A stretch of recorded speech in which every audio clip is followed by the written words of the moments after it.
So how was it? It's been a back and forth spring. You know, this is what, day 7. We've had first 2 days were non-pads, so we didn't have any competitions in. But since then, it's been about even. I wish it were more. Before we broke for spring break, it was a dominant practice by the defense. Today was a dominant practice by the offense. So I'd love to see some of those 16-play competitions be 9-7 instead of,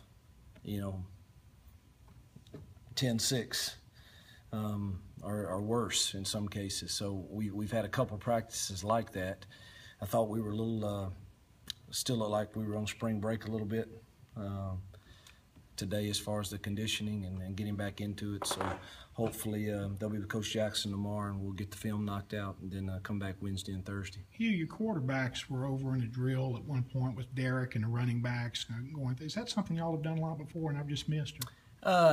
Have done more of it in spring than we do in fall, but there's always a 5-minute period in fall that a lot of that goes on, but definitely longer. We've really broken our practices down into a pot of run endo, and then later on do pass endo, and you're seeing more of that in spring for sure. And we got 2 guys that have never really done the footwork a whole lot, so you got to get that down. So what do they gain from that other than the obvious, the footwork and whatnot? Well, the timing with the backs and the footwork, and we had a center there, and that just gives us a real picture of the exact timing, what we want the footwork to be like, and what we want the play fakes to be like off of it. Back to the inconsistency or the swings, what do you attribute that to? Coaches planning for success, some, really. I mean, they, no one likes to get it handed to them. And there's no doubt we left spring break. The offensive coaches felt like that it was a non-competitive practice in a lot of situations, and I think they spent a lot of time today making sure that we were going to get things called that we wanted to get called, some of it, and then you get momentum going.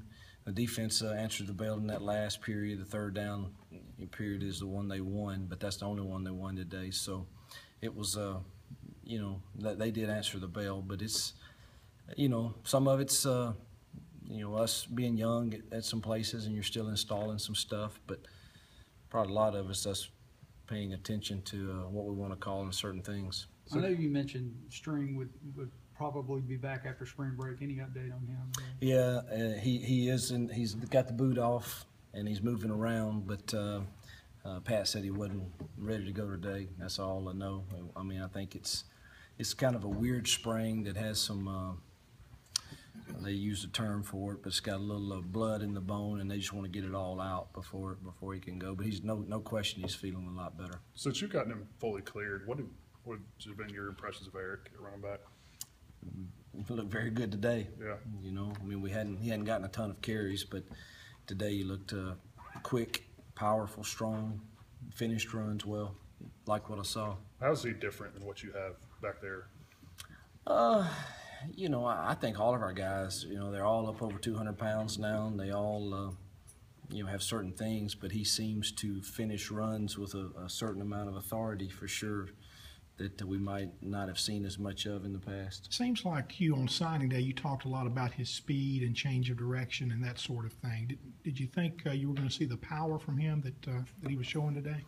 I can't remember that long ago. It seems like forever ago when he signed, but no, that school he comes from is a physical football team. They practice that way every day.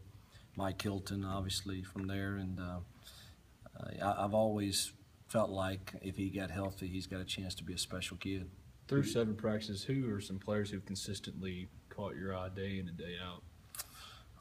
Alex Givens. I think he's really understanding more and more of what to do. Marquise Haynes, DJ Jones, there's really Miles Hartfield. I think obviously there's some of the older kids that you would expect or we're getting good things from, but that's some of the ones that maybe be a little new. That Van Jefferson shows up every practice and has really looked good. How nice is it returning all the guys that you do on your D line? Robert's the only starter I believe you lost. Yeah, it's. I mean, we miss Woody some for sure, and we'll miss Robert. But I think our defensive line has a chance to be good. We need to get some healthy kids. You know, without Fadal right now, without Herbert, and without Isaac in the team stuff, we need those guys to get back to give us the depth we need there. But I think we have a chance to be okay there. Talk about the Haiti trip and the impact on the team. Yeah, it's that trip never disappoints in the realm of making you grateful and thankful for what we have here. It's a difficult trip for me the older I get, but it's worth it. It's you know, we took a lot of families and some kids, and you know, we're well known in that village. They love to see the Ole Miss group there, and to see them get fresh water and the joy they have out of getting that is pretty humbling. And we played a big role in that, and we've committed now to helping them get through my foundation, the Freeze Foundation, committed to funding the irrigation so that they can get some water to an area where they think they can grow food.